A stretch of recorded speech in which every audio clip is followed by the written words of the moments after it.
آخری مقام ہوتا ہے۔ ہمیں قرآن سے 4 مقام کا پتہ چلتا ہے، من النبیین والصدیقین والشہداء والصالحین۔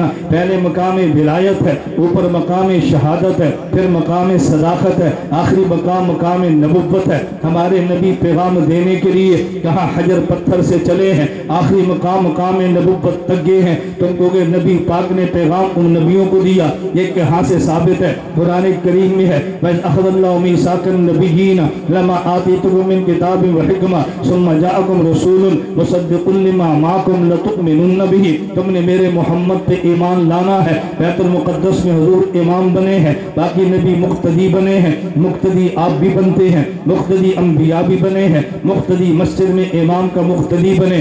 امام کو دیتا کچھ نہیں ہے، امام سے لیتا بہت کچھ ہے۔ آپ کو ولی کیا لیتا ہے؟ مقتدی قیام کرتا ہے، یہ سجود کرتا ہے، یہ رکوع کرتا ہے، تشہد میں بیٹھتا ہے، قرآن امام کے پیچھے نہیں پڑھتا۔ مان لیا جائے ہم کہتے ہیں فاتحہ بھی نہ پڑھے، کوئی کہہ دے گا کہ فاتحہ پڑھ لے، لیکن فاتحہ کے علاوہ 113 سورتیں پڑھنے کا تو قائل کوئی بھی نہیں ہے۔ تو جب آدمی قیامت کے دن کھڑا ہوگا، جو کچھ کیا خدا اجر دے گا، فاتحہ پڑھی خدا اجر دے دے، لیکن جو باقی 113 سورتوں میں سے کوئی سورت نہیں پڑھتا، اجر کیسے ملے گا؟ امام پڑھ کے خدا سے اجر لیتا ہے، مقتدی کو دیتا ہے۔ امام الانبیاء امام بنے ہیں، باقی مقتدی حضور کے پیچھے نبی کھڑے ہیں، تو نبی اجر اللہ سے لے کے مقتدی کو دیتا ہے۔ ہمارے پیغمبر نبیوں کو مقام دے رہے ہیں۔ میرے بیان کے گفتگو کا خلاصہ میں عرض کرنے لگا ہوں، رسول رسالت سے ہے۔ رسالت کا معنی پیغام ہے، ایک پیغام لینے کی جگہ، ایک پیغام دینے کی جگہ۔ آدم رسول اللہ تھے، لیکن کلمے کا جز آدم رسول اللہ نہیں ہے، کیوں؟ ابھی پیغام لینے کی جگہ باقی ہے، پیغام دینے کی جگہ باقی ہے۔ ابراہیم رسول اللہ ہے، کلمے کا جز خلیل اللہ ہے، ابھی لینے کی جگہ بھی ہے، دینے کی جگہ بھی ہے۔ حضرت موسیٰ رسول اللہ ہے، کلمے کا جز کلیم اللہ ہے، ابھی پیغام لینے کی جگہ بھی ہے، پیغام دینے کی جگہ بھی ہے۔ حضرت عیسیٰ رسول اللہ ہے، کلمے کا جز روح اللہ ہے، ابھی پیغام لینے کی جگہ بھی ہے، پیغام دینے کی جگہ بھی ہے۔ جب میرے محمد کی باری آئی، پیغام لینے کی جگہ بھی ختم، پیغام دینے کی جگہ بھی ختم۔ یہ حبیب اللہ بھی ہے، کلیم اللہ بھی ہے، نجی اللہ بھی ہے، صفی اللہ بھی ہے۔ سب کچھ ہونے کے باوجود جب ان کا کلمہ پڑھو تو محمد رسول اللہ ہے۔ پہلے لینے اور دینے کی جگہ باقی تھی، خدا نے کلمے کو جو رسول اللہ نہیں بنایا۔ ہمارے پیغمبر کی باری آئی، رسالت درجہ کمال کو پہنچ گئی، لینے اور دینے کی جگہ ختم ہوگی۔ فرمایا کلمہ تم یوں پڑھا کرو، لا الہ الا اللہ محمد الرسول اللہ۔ میں اس لیے یہ بات کہنا چاہتا ہوں، جو کلمہ پڑھتا ہے اور سمجھ کے پڑھتا ہے وہ حضور کو رسول ہی نہیں آخری رسول مانتا، صرف رسول نہیں بلکہ آخری۔ جس کا اس کو بند کر دو، بالکل بند کر۔ میں شہری ہوں نا، میں پینڈو ہوں، تو میں بات سمجھاتا ہوں جب خطیب پینڈو ہو تو سپیکر کا پینڈو ہونا ضروری ہے، ورنہ خطیب اور سپیکر آپس میں لڑتے ہیں۔ تو میں پینڈو ہوں، مجھے سپیکر پینڈو چاہیے۔ اب دیکھو بات سمجھ آنا شروع ہو گئی نا، اس لیے میں اپنے سپیکر کو خود سیٹ کرتا ہوں، کہاں رکھنا خود ٹھیک کرتا ہوں، آواز کیسے کرنی ہے خود ٹھیک کرتا ہوں۔ یہ بے تکلفانہ زندگی کے مزے بہت زبردست ہوتے ہیں۔ اللہ سب طلباء کو بے تکلف زندگی عطا فرمائے۔ حضرت عبداللہ بن مسعود فرماتے ہیں، مشکات المصابیح میں ہے، صحابہ کی 3 صفتیں بڑی عجیب بیان فرمائے۔ کان ابرہم قلوبا، دل کے صاف ہوتے، اعمقہم علما، دل علم گہرا ہوتا، واقلہم تکلفا، مزاج کے بے تکلف ہوتے۔ ہمارا دل کیسا ہے آپ اور میں سمجھتے ہیں، بغض حسد کینے سے بھرا پڑا ہے۔ ہمارا علم کتنا وسیع ہے میں بھی جانتا ہوں، آپ بھی جانتے ہیں، اور مزاج میں تکلفات کتنے ہیں وہ دیکھ کر شیطان کو بھی شرم آتی ہو۔ آپ یقین فرمائیں، میرے اتنے سفر بیرون کے ہوتے ہیں نا، اور میں جبے کو بھی بتا نہیں سکتا آپ کو، جو میرے خلیفوں میں ملتے ہیں، میں آگے جبے دیتا ہوں، کہتے ہیں مولانا صاحب جبہ پہنو۔ میں نے کہا جبے والا علم ہونا تو جبہ مزہ بھی دیتا ہے، علم جبے والا ہو تو پھر جبہ پہنے تو بندہ خود تماشا بن جاتا ہے۔ اس لیے آدمی کو اپنی اوقات میں رہنا چاہیے، اس میں مزہ بہت آتا ہے۔ میں نے ایک بات سمجھائی، محمد رسول اللہ، حضرت محمد اللہ کے بولو آخری۔ میں یہ نہیں کہہ رہا کہ آپ اس کا ترجمہ ضرور کیا کریں، میں صرف یہ سمجھانا چاہتا ہوں کہ اگر ترجمہ سمجھ کے پڑھ لیں گے تو پھر حضور کے بعد کسی نئے نبی کے قائل نہیں ہوں گے، بس یہ ذہن میں رکھیں۔ آگے جو میں مضمون چلانا چاہتا ہوں توجہ رکھنا، رسول رسالت سے بنا ہے، رسالت کا معنی پیغام ہے۔ آج جس مجلس میں آپ جمع ہیں اس میں حدیث پاک کا آخری سبق صحیح بخاری کا ہوگا۔ یہ حدیث پاک کی کتاب ہے، میں حدیث پہ بات کرنے کے لیے تھوڑی سی تمہید باندھ رہا ہوں۔ دنیا کا نظام ہے پیغام دینے والا جب کسی کو پیغام دیتا ہے تو پیغام دو طرح سے دے گا، کبھی مراد الفاظ دونوں دے گا، کبھی مراد دے کے الفاظ میں اختیار دے گا۔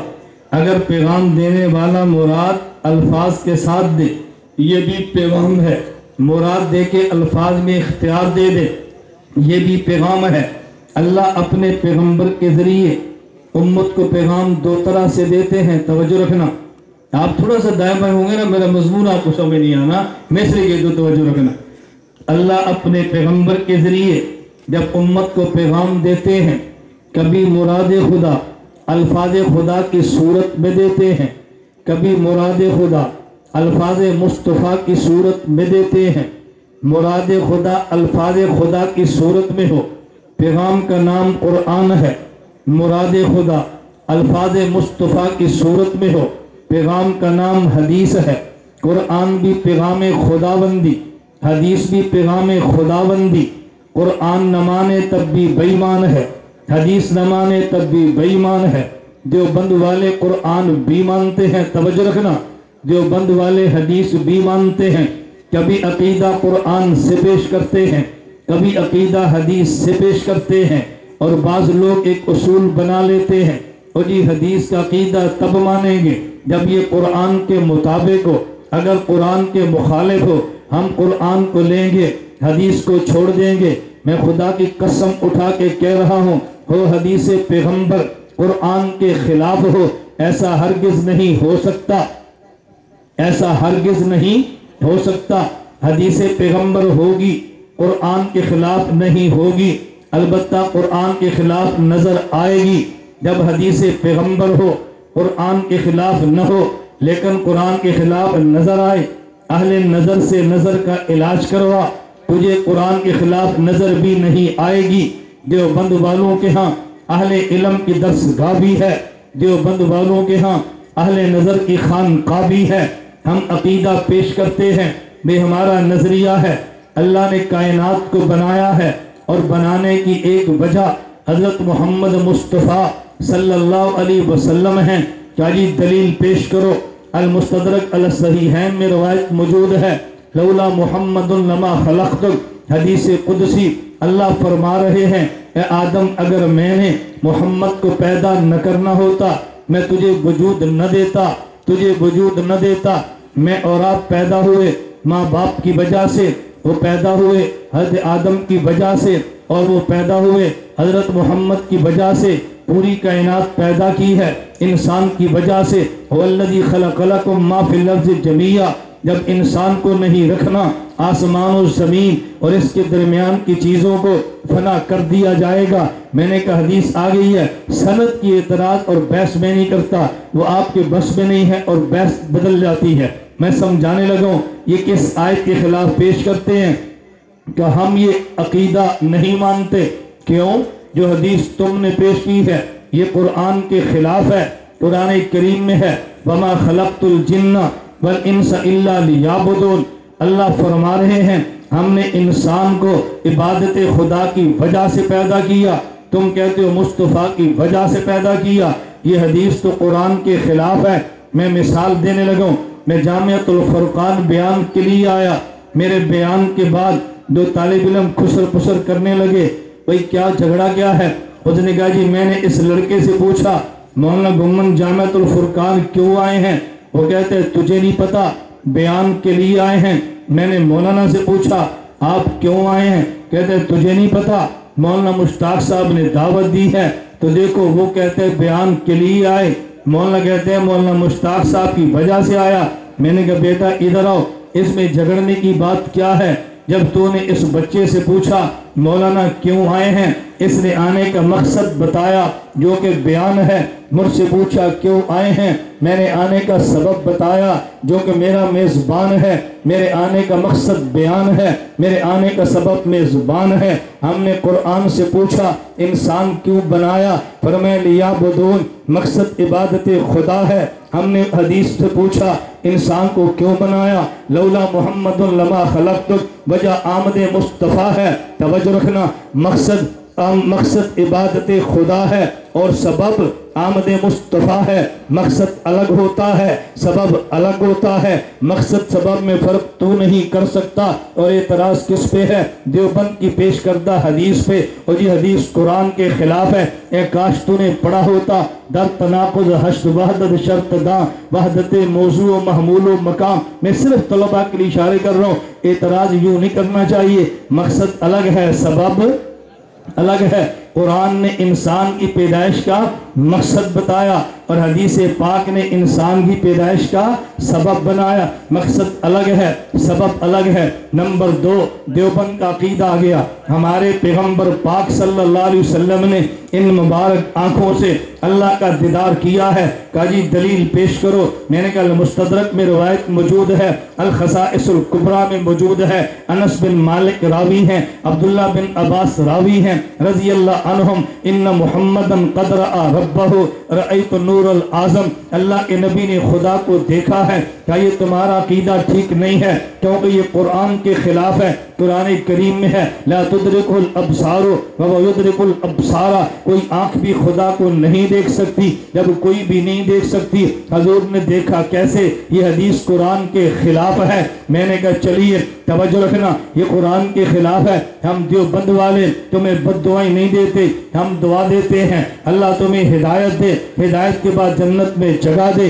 تم جنت میں جاؤ گے، اللہ کا دیدار کرو گے۔ کہا جی کریں گے۔ میں نے کہا کہاں لکھا ہے؟ کہا جی ترمذی میں روایت موجود ہے، اہل جنت جنت میں خدا کو دیکھیں گے۔ میں نے کہا اس حدیث کو میں نہیں مانتا، یہ قرآن کے خلاف ہے۔ قرآن کہتا ہے لا تدرک الابصار، کوئی آنکھ بھی نہیں دیکھ سکے گی، تو کیسے دیکھے گا؟ کہا جی نہیں نہیں، اس آیت کا مطلب یہ ہے کہ تم زمین پہ رہتے ہوئے خدا کو نہیں دیکھ سکتے، اور حدیث میں ہے جنت میں جا کے دیکھیں گے۔ میں نے کہا ہم نے کب کہا ہے مصطفیٰ نے زمین پہ دیکھا ہے؟ ہم بھی تو کہتے ہیں عرش معلیٰ پہ جا کے دیکھا ہے۔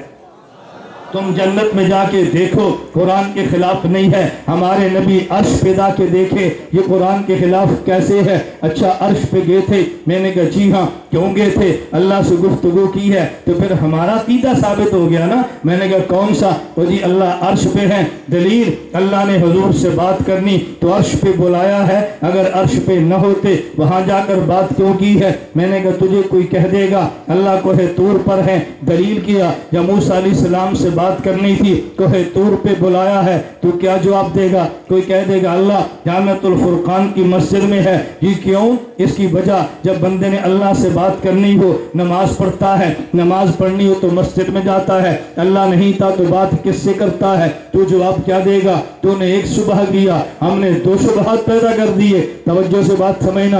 میں نے کہا بات سمجھو، اللہ ہر جگہ پر ہے، کس بندے سے کہاں بات کرنی ہے بندے کی حیثیت کے مطابق اللہ جگہ کا انتخاب کرتے ہیں۔ بندہ مجھ جیسا آپ جیسا ہو، انتخاب جامعۃ الفرقان کی مسجد کا ہے۔ بندہ موسیٰ کلیم جیسا ہو، انتخاب طور سینا کا ہے۔ بندہ محمد حبیب جیسا ہو، انتخاب عرش معلیٰ کا ہے۔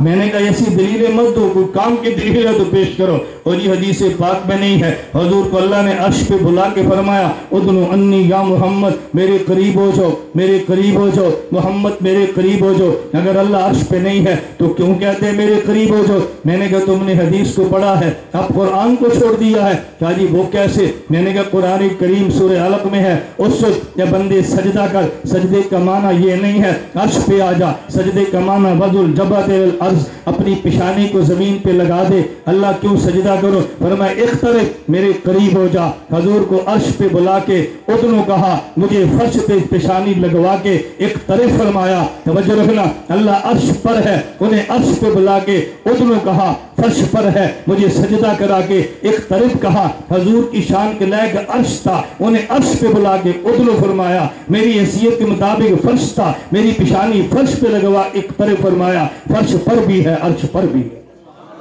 میں صرف بات سمجھا رہا ہوں، یہ تو مستقل عقیدہ ہے بحمداللہ، جس پر میں گھنٹوں دلائل دیتا ہوں اللہ کی ذات کہاں پر ہے۔ ہمیں الجھنے اس لیے پڑتی ہے کہ شاید کہ اللہ کا ہم نے جسم مان لیا۔ خیر میں سمجھا یہ رہا تھا ہمارا عقیدہ حدیث سے ثابت، یہ قرآن کے خلاف نہیں ہے۔ اچھا اگر یہ بات مان لی جائے اللہ پاک اور نبی پاک نے دیکھا، یہ تو بخاری کی روایت کے خلاف ہے۔ امی عائشہ رضی اللہ عنہ فرماتی ہیں جو یہ کہے حضور نے اللہ کو دیکھا وہ جھوٹ بولتا ہے۔ امی عائشہ انکار کر رہی ہے، یہ تو ہمارے عقیدے کے موافق ہے۔ میں نے بات سمجھو، مثال دینے لگا ہوں۔ میں جامعۃ الفرقان آیا، یہ فیصل آباد میں ہے۔ میرے جانے کے بعد جو طالب علم جھگڑ پڑے، ایک کہتا جی مولانا محمد الیاس گھمن نے فیصل آباد کو دیکھا ہے، جامعۃ الفرقان کو دیکھا ہے۔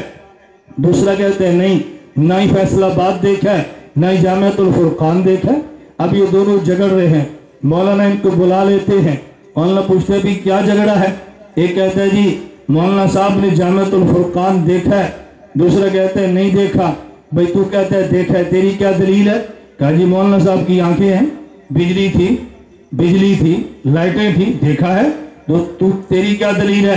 کہا جی میرا مطلب یہ ہے تفصیل سے نہیں دیکھا، گاڑی سے اترے، کمرے میں گئے، کھانا کھایا، نماز پڑھی، سٹیج پہ آئے، گاڑی پہ بیٹھے ہو چلے گئے۔ جاؤ مولانا سے پوچھو بخاری کہاں پڑھاتے ہیں، مولانا سے پوچھو حفظ کی درسگاہ کدھر ہے، پوچھو جامعۃ الفرقان کے کمرے کتنے ہیں، نہیں پتا۔ مولانا فرمائیں گے دونوں ٹھیک کہتے ہیں۔ جس نے کہا دیکھا کہا اجمالاً دیکھا، جس نے کہا نہیں دیکھا کہا تفصیلاً دیکھا، تفصیلاً نہیں دیکھا۔ حضرت انس بن مالک عبداللہ بن عباس فرما رہے ہیں حضور نے اللہ کو دیکھا، اجمالاً دیکھا۔ امی عائشہ فرماتی ہے نہیں دیکھا، تفصیلاً نہیں دیکھا۔ نہ حدیث کو قرآن سے لڑاؤ، نہ صحابی کو صحابی سے لڑاؤ۔ دیوبند والے امت کو لڑاتے نہیں ہیں، امت کو جوڑتے ہیں، امت کو توڑتے نہیں ہیں، امت کو جوڑتے ہیں۔ بات توجہ سمجھنا۔ تیسرا عقیدہ ہم نے کہا اللہ کے نبی قبر میں نماز پڑھ رہے ہیں، فی قبورہم یصلون۔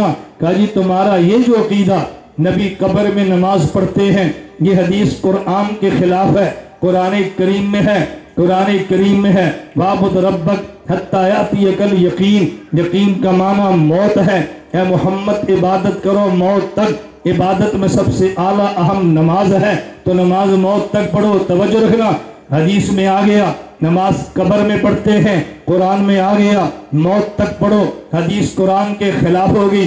میں مثال دینے لگا ہوں، پہلے مثال پھر وضاحت، اس کے بغیر بات سمجھ نہیں آتی، اور یہ طنز خدا بندی ہے۔ اللہ عقیدہ بھی دیتے ہیں، پھر دلیل بھی دیتے ہیں، پھر مثال سے سمجھاتے ہیں، پھر سمجھا کر فرماتے ہیں یا ایھا الناس ضرب مثل فاستمعوا لہ۔ ہم نے مثال دی ہے، ذرا توجہ سے بات سمجھو، یہ قرآن کا طرز ہے، فاستمعوا لہ، توجہ کرو توجہ کرو توجہ، یہ قرآن ہی کہتے ہیں فاستمعوا لہ، توجہ سے مثال سمجھنا۔ دو قسم کے کھانے ہمارے یہاں رمضان میں چلتے ہیں، افطاری کے وقت کھاتے بھی ہیں پیتے بھی ہیں۔ کسی بندے سے پوچھو بھائی بوقت افطار کیوں کھاتے ہو؟ ثواب ہے۔ کیوں پیتے ہو؟ ثواب ہے۔ آج آپ نے افطاری ہمارے پاس کرنی ہے، کیوں؟ ثواب ہے۔ اور بسا اوقات ختم قرآن پر، اور بعض مساجد میں ختم قرآن نہیں، ہر روز تراویح کے بعد فریشمنٹ ہوتی ہے، کولڈ ڈرنک چلتے ہیں اور آئس کریم چلتی ہے مختلف مساجد میں۔ بھئی کیوں؟ ثواب ملے گا؟ نہیں جی مزہ آئے گا۔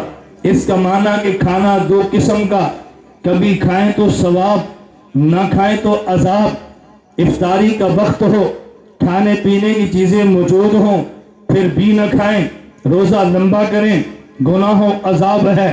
اگر کھا لیں تو ثواب ہے۔ تراویح کے بعد آئس کریم کھا لیں تو مزہ ہے، نہ کھائیں تو مزہ نہیں ہے۔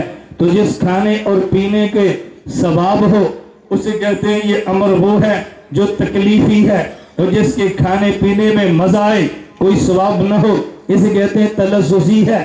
اسی طرح نماز کی دو قسمیں ہیں، ایک ہے نماز تلذذی، ایک ہے نماز تکلیفی۔ جس کے پڑھنے پہ ثواب ملے نہ پڑھنے پہ عذاب ملے، یہ نماز تکلیفی ہے، جس کے پڑھنے پر مزہ آئے نہ پڑھے مزہ نہ آئے، یہ نماز تلذذی ہے۔ نماز دو قسم کی، قرآن کہتا ہے وَاعْبُدْ رَبَّكَ حَتَّىٰ يَأْتِيَكَ الْيَقِينُ، یہ موت تک نماز پڑھنی ہے، یہ نماز تکلیفی ہے۔ فی قبور یصلون، نبی قبر میں نمازیں پڑھتے ہیں، یہ نماز تلذذی ہے۔ قرآن اور نماز کی بات کرتا ہے، حدیث میں نماز اور ہے، دونوں ٹکرا کیسے گئے ہیں؟ جو حدیث کو قرآن سے ٹکراؤ مت۔ میں نے 3 عقیدے پیش کیے، یہ سمجھانے کے لیے عقیدہ قرآن سے پیش کرو تب بھی ٹھیک ہے، حدیث سے پیش کرو تب بھی ٹھیک ہے۔ حدیث قرآن کے مخالف نہیں بلکہ قرآن کے موافق ہوا کرتی ہے۔ اس 3 کے بعد تھوڑا اور آگے چلیں، یہ بخاری شریف موجود ہے، توجہ رکھنا، یہ بخاری شریف موجود ہے۔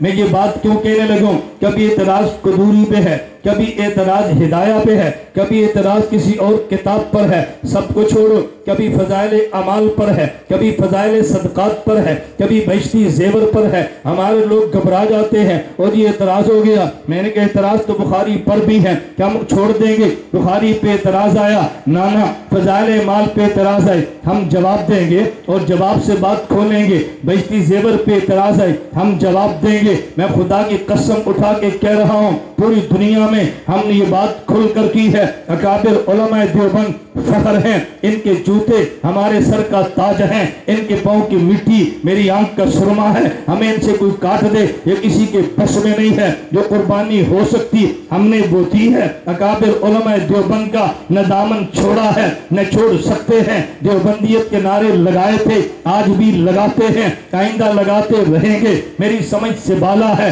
میرا مدرسہ وفاق کے ساتھ ہے، وفاق سے الحاق کرو۔ وفاق والے الحاق کی پہلی شرط لگاتے ہیں، تمہارا مسلک دیوبند ہوگا، الحاق کریں گے، وگرنہ نہیں کریں گے۔ میں دیوبند نہ لکھوں، مجھے وفاق قبول نہیں کرتا۔ اور اگر ایجنسی آ جائے تمہارا مسلک کیا ہے، میں مسلمان ہوں، مولانا جھوٹ مت بولو، سیدھی بات کرو۔ میں کہتا ہوں دیوبند، ہاں اب ٹھیک بات کی ہے نا، میں دیوبند نہ کہوں وفاق قبول نہیں کرتا، دیوبند نہ کہوں مجھے گورنمنٹ قبول نہیں کرتی، اور پھر بھی ہم کہتے ہیں مجھے دیوبندیت کے نام سے بو آتی ہے۔ یہ بو میرے کھاتے میں ڈال دو، یہ بو مجھے قبول ہے۔ ہم نے دیوبندیت کے گیت گائے ہیں، گاتے رہیں گے۔ مجھے علم دیوبند نے دیا ہے، تربیت دیوبند نے دی ہے، منصب دیوبند نے دیا ہے۔ مجھے جو رزق مل رہا ہے درج اسباب میں اکابر علماء دیوبند کی محنت کے صدقے ہے۔ میری غیرت کے خلاف ہوگا، میں ان کو چھوڑ دوں۔ اور جب بندہ سٹارٹ لیتا ہے دیوبند سے لیتا ہے، عروج مل جاتا ہے، دیوبند کو چھوڑ دیتا ہے،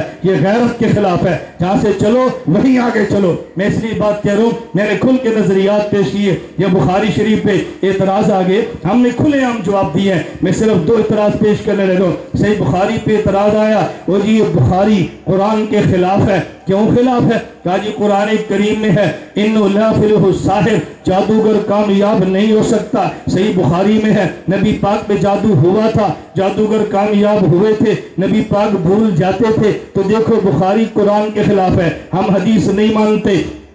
میں نے کہا عقل کے اندھو، اگر بخاری پڑھی ہوتی تو جو لفظ قرآن میں ہے وہی لفظ بخاری میں ہے، لفظ میں فرق بھی نہیں ہے۔ حضرت موسیٰ علیہ السلام کے سامنے فرعون کے جادوگر آئے، لاٹھیاں پھینکی، رسیاں پھینکی۔ قرآن کہتا ہے یخیل الیہ من سحرہم انہا تسعی، موسیٰ علیہ السلام کے خیال میں آیا یہ رسیاں دوڑ رہی ہیں، دوڑ نہیں رہی تھی، خیال میں آیا وہ دوڑتی نہیں تھی، خیال میں آیا کہ دوڑ رہی ہیں۔ بخاری شریف میں ہے کانا یخیل الیہ انہ یفعل شیئا وما یفعلہ، حضور کے خیال میں آتا میں نے یہ کام کیا ہے، حالانکہ کیا نہیں تھا۔ تو جو لفظ قرآن کے ہیں وہی بخاری کے ہیں، تو بخاری قرآن کے خلاف نہیں ہے، قرآن کے موافق ہے۔ نمبر 2، تو جی بخاری قرآن کے خلاف ہے۔ بخاری شریف میں ہے امی عائشہ رضی اللہ عنہا کا جب نکاح ہوا عمر 6 یا 7 سال ہے، رخصتی ہوئی عمر 9 سال ہے، یہ قرآن کے خلاف ہے۔ کیوں؟ قرآن کریم میں فَانكِحُوا مَا طَابَ لَكُم مِّنَ النِّسَاءِ، نکاح نساء سے کرو۔ نساء اس عورت کو کہتے ہیں جو بالغ ہو، اور 9 سال کی عورت نابالغ ہوتی ہے، ابھی نساء ہی نہیں ہوئی، ان سے نکاح کیسے؟ دیکھو بخاری قرآن کے خلاف ہے۔ میں نے کہا قرآن پورا پڑھا ہوتا اعتراض کبھی نہ ہوتا۔ فرعون نے بنی اسرائیل کے بچوں کو قتل کرنا شروع کیا، بچیوں کو زندہ رکھنا شروع کیا، تو لفظ کیا ہے؟